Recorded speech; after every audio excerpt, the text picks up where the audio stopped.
The weight of scenarios.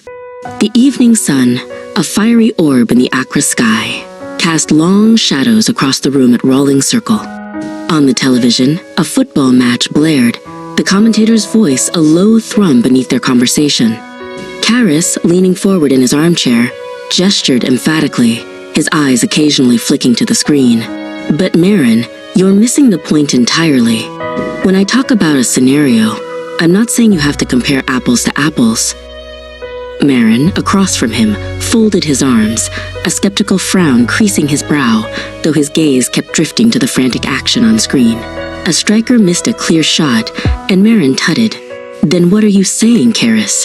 Because to me, if you're making a point about how something works, the examples you use need to be grounded in the same reality. You can't just pull things out of thin air and expect them to hold weight, like that striker missing an open goal. Karras sighed, running a hand through his hair, his frustration growing with Maren's divided attention. It's about the principle, Maren, the underlying logic.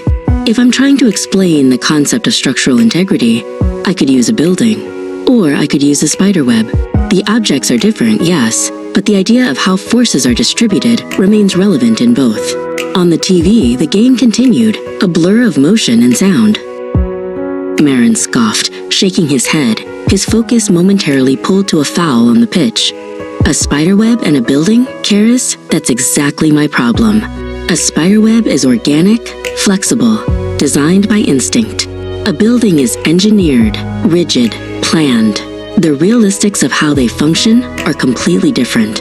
You're comparing a whisper to a shout and calling them both sound, just like comparing a skillful pass to a lucky deflection.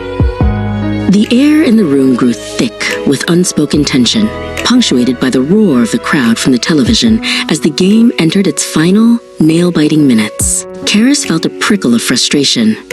But the essence of the comparison isn't about the literal material, it's about the relationship between elements.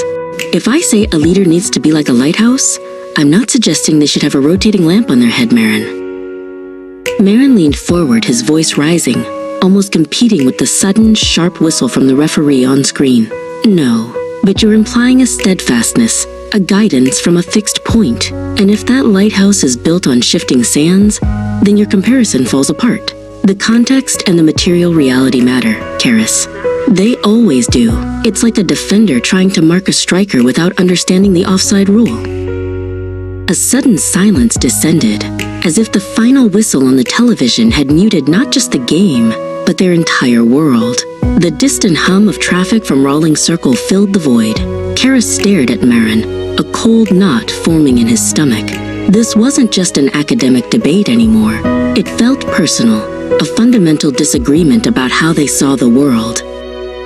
Maren, sensing the shift in the air, pulled back slightly, his attention now entirely on Karras, the football game a forgotten backdrop.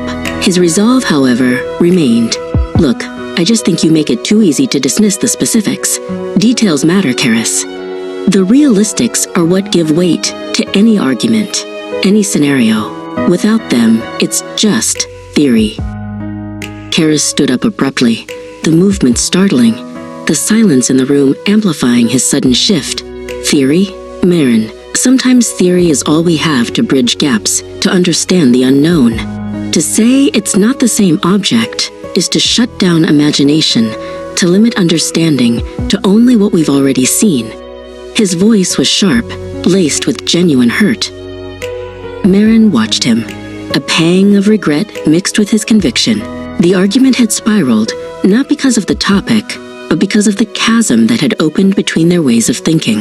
The football game, once a shared enjoyment, was now a forgotten echo in the silent room. The space, once a place of friendly debate, now felt like a battleground, silent and heavy with the weight of their unresolved misunderstanding.